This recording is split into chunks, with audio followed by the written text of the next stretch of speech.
I was the intended victim of a scam using my son's voice.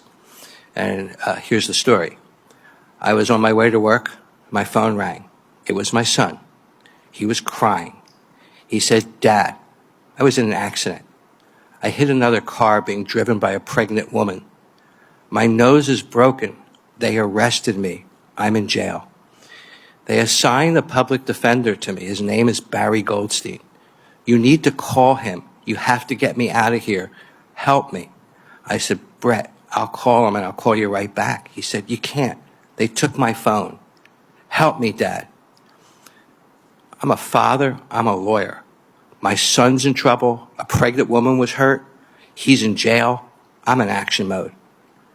Before I could do anything, my phone rings again. It's Barry Goldstein.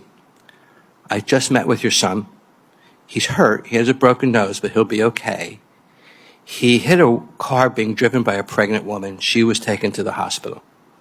They arrested your son because he failed the breathalyzer test at the accident scene." I said, "Wait, my son would never drink and drive." He said, "Brett told him that, but he had an energy drink that morning, and that may have caused the failed test." He said I should take some steps if I wanted to bail my son out. I said, "Of course I want to do that." He said, "Well, I'll give you the phone number for the courthouse, and here's your son's case number. You should call the courthouse and bail him out." I immediately called the courthouse. They answered correctly. I tell them why I'm calling. They said, "What's your son's name?" They asked for the case number. They said, "Yes, your son's here. Bail was set at $90,000. You need to post 10%, $9,000 to bail him out, but there's a problem." So what's the problem? The county bail bondsman was away on a family emergency, and he's not available. He said, "But there is a solution. You can post what they called an attorney's bond." I said, "I'm an attorney." He said, "Yes, but you haven't entered your appearance on behalf of your son. There's a Mr. Goldstein that did that. You should perhaps call him back and try to get him to post an attorney's bond."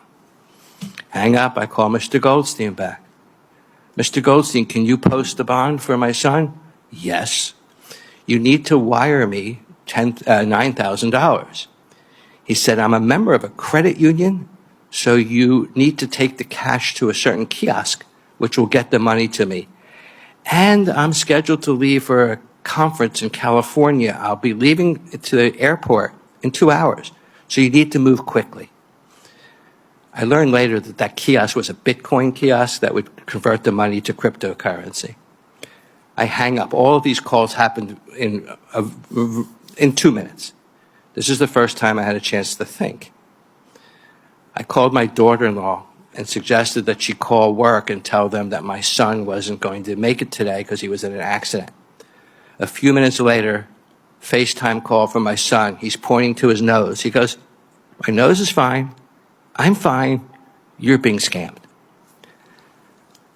I sat there in my car. I was physically affected by that.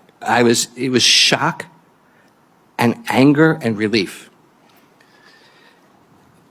I decided that I would try to keep Mr. Goldstein engaged in the scam while I invited law enforcement to become involved. I contacted the Philadelphia police, and they said because I had not lost the money, they couldn't help me. I called the local FBI office. They said, "Look, there was burner phones and cryptocurrency. They were aware of the scam, and that they were unable to bring back cryptocurrency once it was out of the country or wherever it went. And so they were unwilling to get involved." And that left me fairly frustrated because I had been involved in consumer fraud cases in my career, and I almost fell for this. So the only thing I thought I could then do was to warn people. So I approached the Philadelphia Inquirer, and they did a feature story. And Fox News ran a segment on their morning show. The scam hasn't abated. Since that article came out, I've received 20 to 25 calls throughout the country of people who have been contacted by Barry Goldstein and who had lost money. And they were devastated. I mean, they're emotionally and physically hurt. They almost were calling to get a phone call hug because they were so upset. And they asked me, you know, what could I recommend? And I said, look, do what I did, go public. Oh, and the other suggestion I had was to go to the bank where they bank and suggest that tellers inquire about anyone that's taking out a lot of cash that doesn't usually do that. That was the only thing I could come up with. The cryptocurrency and AI have provided a riskless avenue for fraudsters to take advantage of all of us. They have no risk of exposure.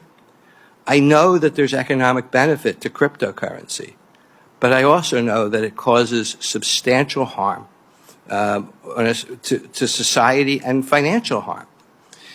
To me, you know, it's fundamental if we're harmed by somebody, there's a remedy either through the legal system or through law enforcement. In this case, there is no remedy, and that fundamental basis is broken, and I hope that this committee could do something about that. Thank you.